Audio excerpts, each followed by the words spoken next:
corps est alourdi par les choses de ce monde.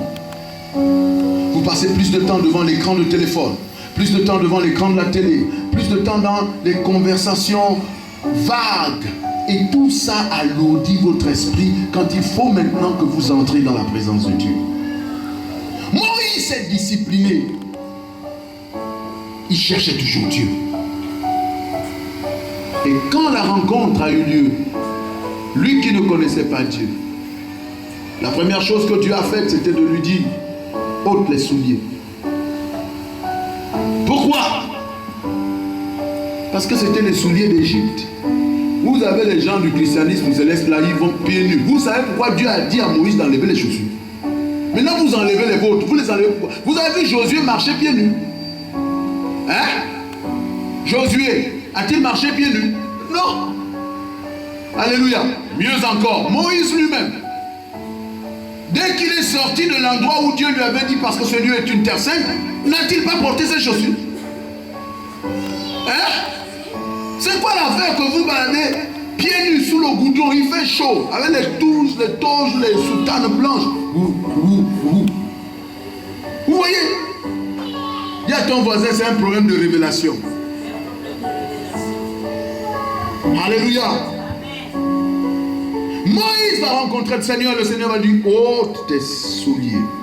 Moïse avait prévu s'occuper rien que de son troupeau. Dieu dit, viens ici, viens me voir. Bien-aimés dans le Seigneur, vous ne pouvez pas faire l'œuvre de Dieu sans l'avoir rencontré véritablement. Qui désire rencontrer Dieu?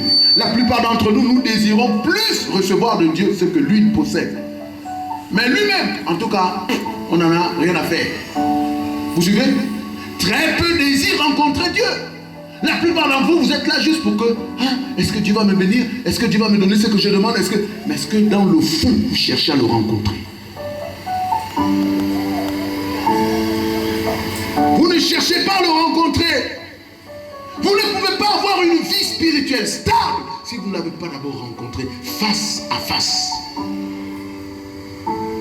Ce sont ceux qui le rencontrent qui ont une destinée stable. Quels que soient les vents et marées, ils ne vont jamais tomber, jamais. Mais ceux qui sont dans la foi aujourd'hui, demain ils vont dans une autre église. Et dans cette église, il paraît que non, on ne prie qu'au nom de Yeshua HaMashiach. Seigneur, oh, garde-nous au nom de Yeshua HaMashiach. Mais tu es envoûté. Tu es envoûté. Parce que Yeshua HaMashiach, c'est la même chose que Jésus le Christ. C'est Jésus le Messie. Dans ce cas, parle en hébreu. Prie en hébreu. Parce que Yeshua HaMashiach, c'est l'hébreu. Est-ce que vous comprenez? Mais comment vous pouvez avoir une intelligence autant obscurcie? Hein? Je parle. Et puis, non, là où je prie, quand on prie, on termine la prière par Atirizam. Seigneur, j'ai besoin de nourriture, j'ai besoin de ceci, donne-moi cela. Atirizam. Seigneur, j'ai besoin de... Alléluia. Amen. Est-ce que vous suivez?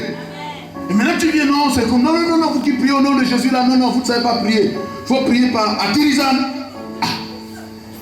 Mais Atirizam, c'est Dieu le Père, non? Alléluia. Amen. Pourquoi il faut forcément Atirizam? Donc, ou bien, Mundora c'est sous. Alléluia. Tantanzembi, mes taxes web, Mundora c'est sous, mes bonda. Amen. Amen. En tout cas, c'est comme ça au sud là-bas. Hein? Voilà.